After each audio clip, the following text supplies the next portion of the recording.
Welcome back to my little piece of paradise, and I trust you are starting to get very clear about what your little piece of paradise will look like for you. Isn't it exciting? So we now have an understanding of the different faculties of the mind, the physical and the higher faculties. And as we come to understand the roles they play in creating our reality, we can use these powerful processes to change our inner world, and as a result change the world out here. So let's start by taking ownership of ourselves through the understanding that we alone are responsible for the thoughts we choose to think. We are not going to allow ourselves to be victims of the outside world anymore. If you're going to work on changing your life, you're going to have to work on changing how you feel. And it would be a good place to start by knowing who's in charge of your emotions. It's a fairly common belief that others can make you feel bad. She made me angry. He upset her. He really pissed the boss off this time, etc. You cannot in any way ever make anyone feel an emotion. When I have talked to people about this idea, they inevitably bring up the time when somebody upset them or made them feel angry. They'll say to me, but they caused my anger. If they had not been there and said what they did, I would have not have been angry.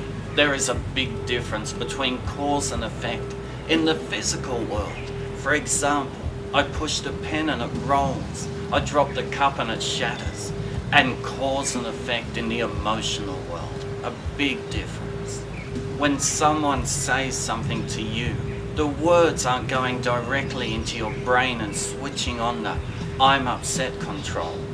How can words sent out as sound waves and picked up by your ears then translate into an emotional response? Is there nothing between those sound waves and your response? And how can you explain two people having a different reaction to the same words? Most people have difficulty understanding this concept of responsibility for their own emotions because they don't understand the difference between influence and control. Influence has the potential to impact. It's indirect. Control has a direct effect on a result. People and circumstances can have influence on our beliefs.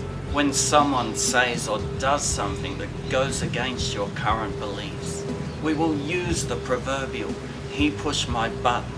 But you have direct control over what you believe. Who else can control your beliefs but you? And that's what this program is all about. However, I'll throw in a caveat here, because up till now you are more than likely the product of someone else's beliefs. And it is their beliefs that have been producing the emotional responses you have been getting up till now. But as we go through this program and you gain the ability to choose your own beliefs, you will come to realize that no one can make you feel bad, and you can't make anyone else feel bad either. And the really, really great news is you can make yourself happy by simply adjusting the beliefs that caused your unhappiness. Your beliefs, feelings and actions are yours and yours alone. Take back the reins of ownership, responsibility, and the subsequent control that comes with ownership. Take that outstretched finger that you've been pointing at everyone else and turn it back towards yourself. Not in blame, guilt or judgment, but for answers and growth. Do you suffer with the fear of death? Humans develop meanings and associate them with events and objects in their environment, provoking certain emotions within them. People tend to develop personal meanings of death, which could be accordingly negative or positive for the individual. If they are positive, the consequences of those meanings can be comforting. If negative, they can cause emotional turmoil. As we have learned in this lesson, you have the ability to choose your thoughts and may I suggest you choose wisely. So be sure to carefully read all of the information contained within this page, because it contains all of the answers for the lesson quiz at the bottom. And only after you have completed the quiz will I see you in the next lesson. Do you have any other significant fears? And remember, whatever you do to yourself.